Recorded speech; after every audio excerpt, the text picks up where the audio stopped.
17 मई मंगलवार का दिन एक पहलवान के लिए बहुत ही परेशानियों का सबब साबित हुआ है। उस पर आजीवन प्रतिबंध लगा दिया गया है और मैं बात कर रहा हूं सत्येंद्र मलिक की। सुपर हैवीवेट वर्ग का ट्रायल चल रहा था कॉमनवेल्थ गेम्स का केडी जादव हॉल में दिल्ली में, और उसमें कुछ अंक को लेकर जो जूरी का फैसला था, उसके बाद जो है मुकाबला जब खत्म हुआ तो वो सदस्य जो पहलवान है वो जूरी के पास आता है और अचानक खबर आती है कि मारधाड़ की घटना हुई है। उस पहलवान ने हमला कर दिया है उस जूरी मेंबर के ऊपर। हमने जो जूरी मेंबर है उसका वीडियो आप तक पहुंचाया था, लेकिन अब ये पहलवान का ने हमसे संपर्क किया है सत्येंद्र मलिक ने कि उनका पक्ष भी जाना चाहिए। और ये हमारा पत्रकारिता का एक सिद्धांत है कि हम दोनों पक्ष रखते हैं। और इस वक्त हमारे साथ जुड़े हुए हैं सत्येंद्र मलिक। सत्येंद्र मलिक वैसे तो किसी परिचय के मोहताज नहीं है। एशियन कैडेट हो, एशियन जूनियर हो, इन दोनों प्रतियोगिताओं में ये सिल्वर मेडल जीत चुके हैं देश के लिए।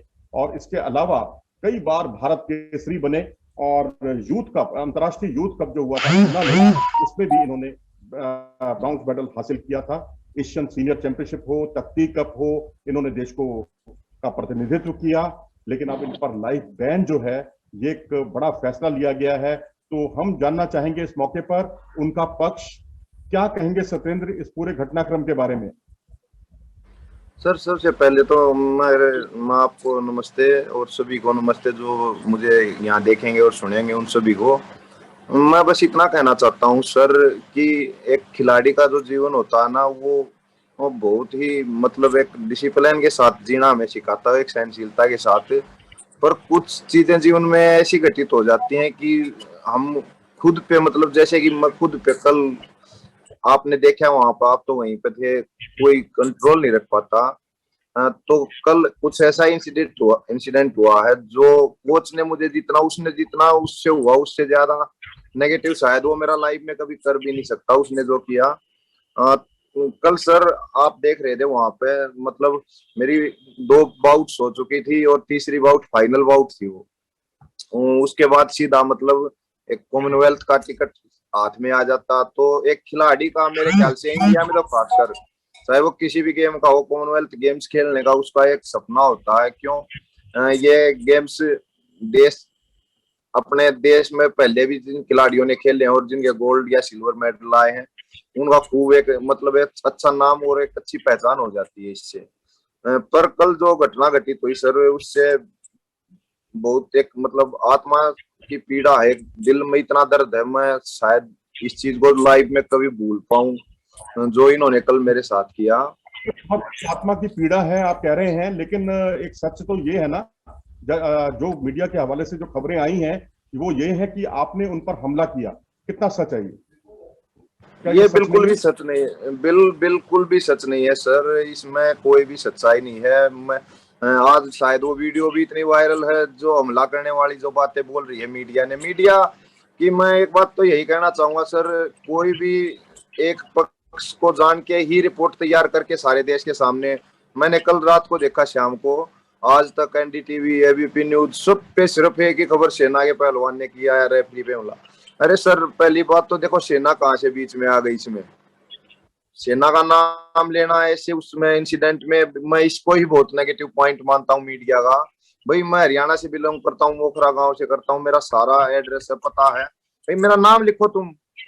दूसरी चीज मैं ये कहना चाहूंगा सर, मैंने हमला नहीं किया उस पर। जब वो घटना हुई मेरी कुश्ती का स्कोर था 3-0 और टाइम बचे हुए थे सिर्फ लास्ट के 18 सेकंड। तो जैसे मोहित ने मेरे पैर पे अटैक किया तो मैं अपना बचाव करते हुए मैंने अपना पैर बचा लिया। तो उस कंटिन्यू एक्शन में मोहित मुझे उठा के बाहर ले गया। उसका मुझ पे है ना, आप वो वीडियो किसी भी अपने रेफरियों की तो मैं बात ही नहीं करता, अपने रेफरियों से मैं उम्मीद ही नहीं करता अब कल के बाद कि ये कुछ अच्छा तर्क देंगे उस वीडियो पे। आप उसको कहीं भी UWW में किसी से भी चेक करवा लो, अगर वहां पे वो ये बोल देंगे ना कि यहाँ पे 3 पॉइंट इसके हैं, तो मैं वैसे ही आजीवन मैं अपने छोड़ दूंगा कुश्ती को। अगर कोई भी ये दावा के साथ कहता हूँ मैं लड़ूंगा ही नहीं कभी कुश्ती। मैं आपको रोकना चाहूंगा कि आखिर उस जो जूरी मेंबर उसकी आपसे क्या दुश्मनी थी कि उसने आपको जो आपको अंक मिलने चाहिए थे वो अपोनेंट को दे दिए? आप लेकिन आप इस निर्णय से बिल्कुल संतुष्ट नहीं है, तो आखिर उनकी क्या, आपसे क्या रंजिश हो सकती है? जो आपको लगता है कि आपके साथ पार्शियलिटी हुई, आपसे क्या लड़ाई थी उनकी? क्योंकि जूरी मेंबर को तो एकदम निष्पक्ष होना चाहिए और उन्होंने वही फैसला किया, वो तो उनका कहना है कि नियमों के हिसाब से फैसला किया है। तो वही बात, मैं उसी पॉइंट पे आ रहा हूँ सर। तो जब उसका वो टेक डाउन का एक्शन हुआ ना, वहां पे वो जो 3-0 इन्होंने दे दिया जूरी ने, तो उसके बाद जो रेफरी था ना, रेफरी ने उसका पॉइंट दिया एक, तो एक पॉइंट दिया, तो जो उसके कोच थे वीरेंद्र ने वो ऑब्जेक्शन भगा दिया। तो ऑब्जेक्शन होने के बाद जूरी के बाद फैसला गया। जूरी में थे, जो मेरे मैच पे जूरी थी उसमें था सत्यदेव मलिक। तो सत्यदेव मलिक और वीरेंद्र मलिक ये दोनों जूरी का फैसला देखने के लिए गए वहां पे। तो इन्होंने जब उसमें रिकॉर्डिंग देखी, कुश्ती की रिव्यू को देखा दोबारा, तो इन्होंने आके फैसला दिया कि 2 पॉइंट नहीं है, 1 पॉइंट और है सत्येंद्र का, ऑब्जेक्शन का जाता है इसको। तो स्कोर बोर्ड पे स्कोर हो गया 4-1, टाइम थे 18 सेकंड। फिर मेरे को नहीं पता सर क्या कुछ बात घूमी वहां पे, किसने जाके क्या स्टेज पर बोलिया, तो बोले कि है ना रिव्यू दोबारा चेक करो। तो वो जब दोबारा चेक करने के, हमें बीच में पक्ष पता चला है, वो ये पता चला कि जो सत्यदेव मलिक थे वो आपके गांव से ताल्लुक रखते थे, तो इसलिए हाँ जी उनको जो सर। है अलग कर दिया गया। तो फिर जगबीर जी के हाथ बात हो रही, जगबीर जी। तो सर जो सत्यदेव मलिक थे, जिन्होंने मतलब ये फैसला देना था, उन्होंने अपना फैसला दे दिया आगे जूरी का। तो वो क्लियर होने के बाद फिर से दोबारा से जूरी, वो नेताजी बोले कि है ना भाई चेक करो दोबारा, उन्होंने जूरी को चेंज कर दिया। तो मैं तो सर पहली बात, चेंज किया गया कि वो आपके गांव से ताल्लुक रखते थे, इसलिए उनको अलग कर दिया गया, जो हमें पता चलो चला है। आपकी बात को मैं बड़ी कर देता हूँ। जूरी का मेंबर जो होता है, वो मेरे ख्याल से तो ऐसे मामलों में कोई पक्ष विपक्ष का मदद नहीं कर सकता। क्यों, वहां पे सभी तो रेसलर्स होते हैं भाई, सभी ये जो जानने वाले कुश्ती के जो एक्सपर्ट होते हैं सभी होते हैं वहां पे। सत्यदेव अकेला थोड़ी था, वीरेंद्र मलिक भी था, और भी 2 बंदे और थे उसके साथ। पर जब उन्होंने जगवीर को लगाया ना, तभी मुझे ये पता लग गया था कि ये कुश्ती में गड़बड़ करेगा। क्यों इनकी ये, आप बताइए कि आपने कहा कि जगबीर जी गड़बड़ करेंगे, आखिर उनकी आपसे क्या दुश्मनी थी? क्या पहले भी कुछ इस तरह के संबंध आपके खराब थे क्या? दुश्मनी मेरे से कुछ नहीं सर, मेरे से किसी की दुश्मनी नहीं थी, ना मेरी उनसे कोई दुश्मनी। हाँ मुझे इतना पता है ये करते हैं सर, ये कोई पहला, इनका कोई ये पहला केस नहीं है कि इन्होंने कल ही ये किया हो या इनसे कल ही जानबूझ के हो गया हो। ये बिल्कुल पिछले 8-10 साल का आप रिकॉर्ड चेक कर लो। अब सामने नहीं आते पहलवान, नहीं बोल पाते खुल के कि मेरे साथ गलत हुआ, मेरे साथ अन्याय हुआ। हाँ ये करते हैं, बिल्कुल सोची समझिए एक साजिश के तहत काम करते हैं। किसी भी पहलवान का कैरियर 1 मिनट में खराब करके उसको चलता कर देते हैं, उसको रास्ता दिखा देते हैं। पता नहीं कितने खिलाड़ी मनोबल तोड़ के कोई घर बैठ जाता है या फिर कोई लड़ने की हिम्मत नहीं करता। और फिर दूसरी बात सर, जब उन्होंने दोबारा रिव्यू को चेक किया, तो जगबीर ने अच्छे से रिव्यू को देखा भी नहीं, मुझे नहीं पता, उसने उसने आगे बोला 3 पॉइंट है इसके, 2 टेक डाउन के और 1। तो है हाँ आपको बाहर निकल, जोन से बाहर निकल। हाँ, उसने आते ही बिना कुछ सोचे, मैंने उसको रिक्वेस्ट की, कोच साहब एक बार आप अच्छे से चेक कर लो, पहले वाली जूरी ने फैसला दिया नहीं है, अब आपने अच्छे से चेक भी नहीं किया, उसमें रिव्यू को देखा भी नहीं, आप बोल रहे हो 3 पॉइंट है, इसको एक बार फिर से चेक कर लो। तो उसका मेरे से एक ही जवाब था, तू चल अपना काम कर, कुश्ती लड़ तू। मैं उस टाइम पर सर मतलब इतना उन्होंने इतना एकदम जल्दी मचा दी। मैं और 5-7 सेकंड अगर कुश्ती लड़ने में देरी करता ना वहां पे, तो वो मेरे खिलाफ एक क्वेश्चन पॉइंट और दे देते, और शायद ना क्वेश्चन पॉइंट देते तो उसे वैसे ही विनर घोषित कर देते कि जा तू अब कहीं घूम ले, ऐसा कर देते। चलो मैं लड़ लिया, इतना तो सबको पता है सर। वो 18 सेकंड में ना मैं उसको पॉइंट देता, अगर 3-1 का स्कोर रहता, ना उसने मुझे पॉइंट दिया।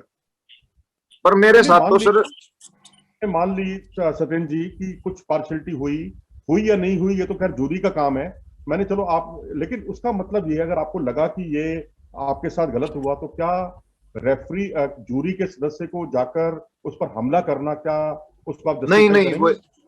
वही सर, वही बात मैं बता रहा हूँ। तो उसके बाद जब कुश्ती खत्म हो गई ना 18 सेकंड के बाद, तो मैं कोच को इतना कहने के लिए गया, आपको रिकॉर्डिंग है सारी अच्छे से, क्लियर वाली रिकॉर्डिंग भी है, सामने से भी लड़के बना रहे थे, क्यों उस टाइम पर रवि की कुश्ती चल रही थी तो वो कुश्ती भी बनने लग रही थी रिकॉर्डिंग्स में। तो मैंने उसको जाके यही बोला, कोच साहब मतलब एक हरियाणवी लैंग्वेज हमारी थोड़ी एक अलग हो जाती है सर, मैंने उसको एक हरियाणवी में लगा लो, ऐसे बोला तने के मिल गया यो मेरा जीवन खराब कर के दे देगा वो तो नहीं सा।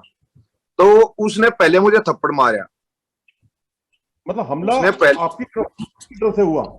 हाँ, उन्होंने मुझे पहले थप्पड़ मारा, उसके बाद मेरा भी शायद खुद पर कंट्रोल नहीं रहा सर, मैंने भी उनको वापस मारा, फिर उन्होंने उठ के मुझे वापस मारा। तो सर एक चीज आप ये देखो, एक तो उन्होंने मेरा मतलब सब कुछ से मेरे पिछले 18-20 साल की मेहनत छीन ली, और दूसरी चीज सर फिर वो मुझ पे अटैक कर रहे हैं, वो मुझे थप्पड़ मार रहे हैं, मुझे गाली दे रहे हैं। उनका कहना है कि मैंने उनको गाली दी, थप्पड़ मारा, नहीं ऐसा कुछ नहीं, गाली भी उन्होंने दी है बाद में बहुत, और थप्पड़ भी पहले उसने मारा है, फैसला भी गलत उसने दिया है, और उसके फैसले को सर मैं बिल्कुल चैलेंज करता हूं। अगर वो कोई 3 पॉइंट बता देगा ना वहां पर उस लड़के के मेरे साथ 3 पॉइंट हो रहे हैं, तो मैं वैसे ही त्याग दूंगा इस कुश्ती को, इससे ज्यादा मैं शायद कुछ कह नहीं सकता। बाकी बहुत एक दिल तहरट है सर, और मैं नहीं चाहता भविष्य में किसी खिलाड़ी के साथ ऐसी कोई घटना घटे कि उसको अपने बारे में इतनी सफाई देनी पड़े कि मेरे साथ गलत हो रहा है। और तो सत्येंद्र जी, बहुत ही मतलब ये तो आपने मीडिया में ये बातें अपना पक्ष रख दिया कि आपके साथ ज्यादती हुई, आपको गलत फैसला, उनकी तरफ से गलत डिसीजन दिया गया, और उसके बाद जब आप उनसे पूछने के लिए गए अपनी हरियाणवी भाषा में, आपने कुछ कहा तो उन्होंने उठाकर आप पर हमला किया, उसके जवाब में आपने हमला किया, ये आपका पक्ष है। अब आपका अगला स्टैंड क्या होगा? क्योंकि फेडरेशन आप पर यह फैसला ले चुकी है, बड़ा फैसला, कि आपको आजीवन प्रतिबंधित कर दिया गया है कुश्ती से। तो अब आप क्या रेसलिंग फेडरेशन ऑफ इंडिया के पास जाएंगे, बात करेंगे? आपका बिल्कुल जाऊंगा सर, मैं अब शाम को भी गया था, मैं अभी बिल्कुल जस्ट फेडरेशन ऑफिस से ही हो गया आ रहा हूँ, और मैंने वहां पे अपने पक्ष रखने की कोशिश भी की, पर नेताजी बिजी थे किसी अपने काम में, शेड्यूल होगा उनका, और भी पूरा देश संभालना पड़ता है उनको, के लिए कुश्ती नहीं है। तो मेरी तो सिर्फ एक आपके माध्यम से रिक्वेस्ट लगा लो, मेरी तो एक नेताजी को वही है कुश्ती के, अब तो सर्वे सर्वे सर्वा सर्व, और तो कौन है जी। चलिए, हम ये तो आपका पक्ष हो गया, और हम उम्मीद करेंगे कि अगर जो कुछ आपने बताया है, ये कुछ वीडियो में अगर साफ तौर पे दिखाई देता है कि उन्होंने पहले आप पर हमला किया, तो हम उनकी भी भर्त्सना करेंगे। मैं इतनी कहना चाहूंगा सर कि फेडरेशन को भी इतना तो मतलब एक ये देखना चाहिए कि भाई चलो डिसीजन दे दिया उन्होंने, वो कोई नहीं, वो कल के घटना थी, वो घट गई, उनका हो गया डिसीजन, वो उस पर शायद फिर से गौर करेंगे, देखेंगे वीडियोज वगैरह जो भी मिलेंगे उन प्रूफ, उसको दोबारा देखेंगे, अपना वो फैसला तो वो उनके हाथ में है, बदल देंगे फैसला, तो ऐसी कोई बात नहीं मुझे लगता है। पर उनको सर इतना तो देखना चाहिए कि एक खिलाड़ी के साथ ऐसा, इसका एक तो करियर खराब होने लग रहा है, दूसरा फिर ये रेफरी इसको हाथापाई करना, तो कम से कम हम दोनों को ही एक बार बुला लेते हैं वहां पे। हम इस चर्चा को यहीं विराम देते हैं, क्योंकि सत्येंद्र जी का कहना है कि उनको भी अपनी बात कहने का मौका दिया जाना चाहिए था, उन पर मौका नहीं दिया गया, और उस पर बहुत बड़ा फैसला ले लिया गया, और उनके साथ जो पार्शियलिटी हुई, और ये आरोप लगाया गया कि सत्येंद्र की तरफ से हमला किया गया। अब ये सत्येंद्र जी का ये कहना है कि अब ये इस बात की जांच जरूर होनी चाहिए कि पहले हमला किसने किया, क्योंकि हमला, इनका कहना है कि जगबीर जी की तरफ से ये हमला हुआ था, जूरी सदस्य की तरफ से। अब गेंद पूरी तरह से जो है रेसलिंग फेडरेशन ऑफ इंडिया के कोर्ट में है, अपनी दरख्वास्त इन्होंने अपनी कर दी है फेडरेशन के ऑफिस में जाकर। अब ब्रिजभूषण शरण जी से उम्मीद है कि वो कुछ इस बारे में अंतिम फैसला करेंगे।